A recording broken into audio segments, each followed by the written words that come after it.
இன்று இந்த வக்கு மசோதாவை எதிர்த்து திராவிட முன்னேற்ற கழகம் சார்பாக இன்று உரையாற்ற இருக்கின்றேன். இந்த வக்கு மசோதாவை கொண்டுவதற்கு முக்கியமான காரணம் யார் என்றால், எண்ணிக்கை என்றால் 71, 62, 36. இது என்ன தெரியுமா எண்ணிக்கை? 2014 யூபியிலே உத்தரப்பிரதேசத்திலே பாஜக வென்ற எம்பி சீட்டுகள் 71. 2019 அவர்கள் வெற்றி பெற்ற எம்பி சீட்டுகள் 62. 2024 அவர்கள் வெற்றி பெற்ற எம்பி சீட்டுகள் 36. ஏன் 1990 பாபர் மசூதியை இடிக்க வேண்டும், இடித்த இடத்திலே ராமர் கோயிலை கட்ட வேண்டும், ஸ்ரீராம் ஜெய் ஸ்ரீராம் ஜெய் ஸ்ரீராம் என்று 71 இடங்களை பிடித்தார்கள். பிறகு அவர்கள் மவுஸ் சரிந்தது. சரிந்த பிறகு 36 கோயிலை திறந்தார்கள். பெருமாள் ராமர் கோயிலை பெரிய அளவிலே செய்தார்கள். ஆனால் இஸ்லாமியர்களிலிருந்து ராமர் மசூதியை பிடிங்கினால் தவிர அந்த இடத்தை விட இந்துக்களிடமிருந்து சுமார் 4500 ஏக்கர்களை அவர்கள் பிடிங்கினார். குறிப்பாக ஏழை விவசாயிகள் இந்துக்கள். இதற்கு விமான நிலையம் கட்டுவதற்கும் சாலைகள் போடுவதற்கும் பணக்காரர்கள் வந்தால் 5 நட்சத்திர ஓட்டல்கள் தங்குவதற்குமான செய்தார்கள். ஆனால் விளைவு என்ன? நடந்து முடிந்த 2024 தேர்தலில் அயோத்தியில் வெற்றி பெற்றது யார்? சமாஜ்வாடியை சேர்ந்தவர் 56,817 பெற்றார். அவர்கள் தாங்க முடியவில்லை. எப்படியாவது இந்துக்களும் முஸ்லிமும் வெறுப்பு உணர்வு. அவர்கள் வெற்றிக்கு காரணம் வெறுப்பு வெறுப்பு வெறுப்பு. அந்த வெறுப்பு உணர்வு, வெறுப்பு அரசியல், பிரிவினை அரசியலை செய்தால் மட்டுமே அவர்கள் வாழும்.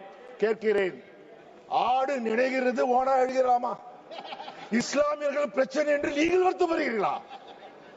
தொடர்ந்து ஒவ்வொரு முறையும் இஸ்லாமியர்கள் எதிராக மசோதா கொண்டு வந்த யார்? திரு அமித்ஷா அவர்கள் தானே. காஷ்மீர் பில்லை கொண்டு வந்தது யார்? அமித்ஷா அவர்கள் தானே.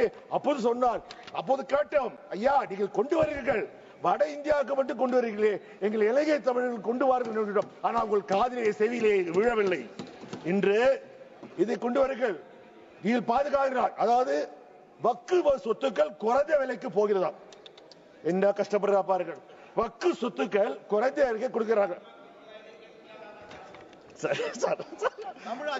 சார் ஒன்னு கேட்கிறேன், ஐயா நீங்க உங்களுக்கு வந்தால் ரத்தம், எங்களுக்கு வந்தால் தக்காளி சட்னியா? நீங்கள் ஏர் இந்தியாவை விற்றீர்களே, அது அதிகாரப்பூர்வமாக 16,000 கோடிக்கு ஏர் இந்தியா விற்றீர்கள். ஆனால் நீங்கள் கட்டிய கடன் 63,000 கோடி கடனை நீங்கள் கட்டினீர்கள். அது மட்டுமா? உங்கள் நண்பர்களுக்கு அதானியா இருக்கட்டும், அம்பானியா இருக்கட்டும், அவர் கடனெல்லாம் தள்ளுபடி செய்தீர்களே. 4.5 லட்சம் கோடிகளை அதிகாரப்பூர்வமாக நீங்க செய்தீர்களே. அப்போது நீங்க அதுக்கு ஒரு கொண்டு வர வேண்டுமா? இப்போது சொல்லுகிறார்களா? ஐயா பெண்களுக்கு एयर इंडिया को बेचने से वक्फ बिल का क्या संबंध है? Fully Waqf, about Waqf sir, about Waqf. आप वक्फ पे சார் இன்றைக்கு நீங்கள் சொல்றீர்கள், எங்கள் தமிழ்நாட்டிலே வக்ஃப் போர்டு சேர்மனாக ஒரு பெண் இருந்திருக்கிறார். இப்பொழுது கூட எங்கள் தமிழ்நாட்டு வக்ஃப் போர்டுல 2 பெண்மணிகள் இருக்கிறார்கள்.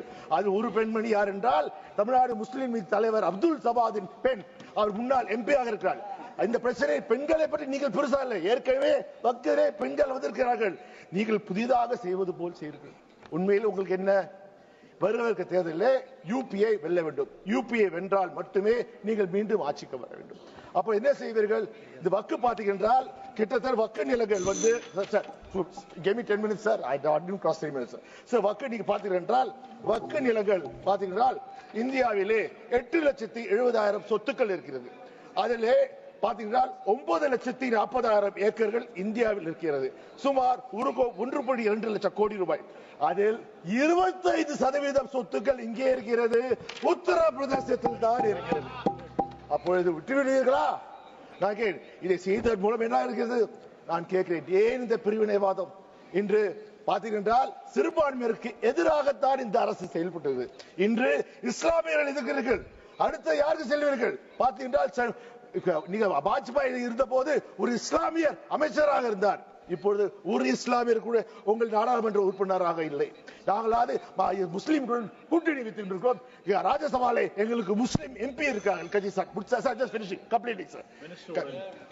அது மட்டுமா, இன்று ஒரு சிறுபான்மையர் மந்திரியா இருக்கிறார். நான் அவர் சொல்றேன், முதலே இஸ்லாமியர்களை ஒழித்தார்கள், அடுத்தது கிறிஸ்துவர்களை ஒழிப்பார்கள், அடுத்தது தலித்தை ஒழிப்பார்கள், யாரும் இருக்க மாட்டார்கள். நான் இதை கேட்பதென்றால், ஐயா நீங்கள் நல்ல எண்ணத்தை செய்யவில்லை.